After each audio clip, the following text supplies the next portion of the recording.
Hey everybody, Dr. Angela here. Today I want to demonstrate for you how to remove fascial adhesions in scar tissue with plantar fasciitis. I will be using a stainless steel fascial release tool. The first thing we want to do is to apply an emollient to the tissues that we will be working.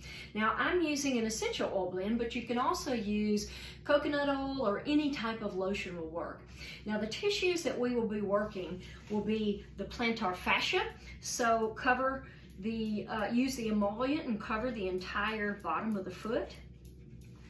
And then the other tissues that we will be working will be the gastrocnemius, which is your calf muscle, and soleus, and also the Achilles tendon. So apply emollient. That will create a much more smoother movement of the instrument. We'll start with the bottom of the foot. The plantar fascia originates here on the inside aspect of the calcaneus, or the heel bone. And when people have plantar fasciitis, one of the most distinctive features is pinpoint tenderness right here. So we're going to start here and just grasp the tool and then begin to scan the bottom of the foot. Now we're searching for any areas of tenderness.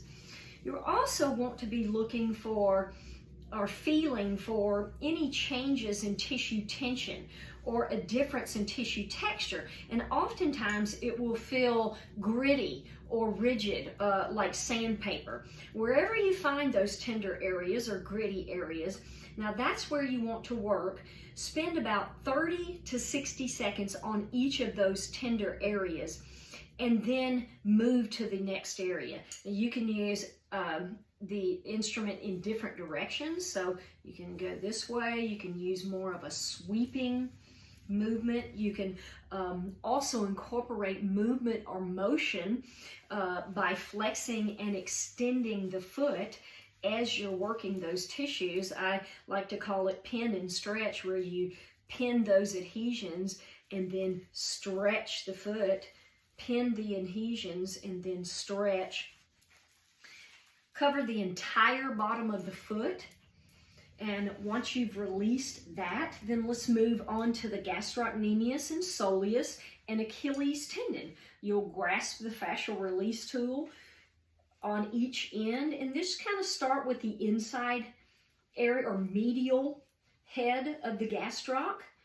A lot of times people will have tenderness right in the belly of this calf muscle, along with plantar fasciitis. In fact, calf inflexibility or restriction is one of the most common causes of plantar fasciitis, so we wouldn't want to just work the bottom of the foot.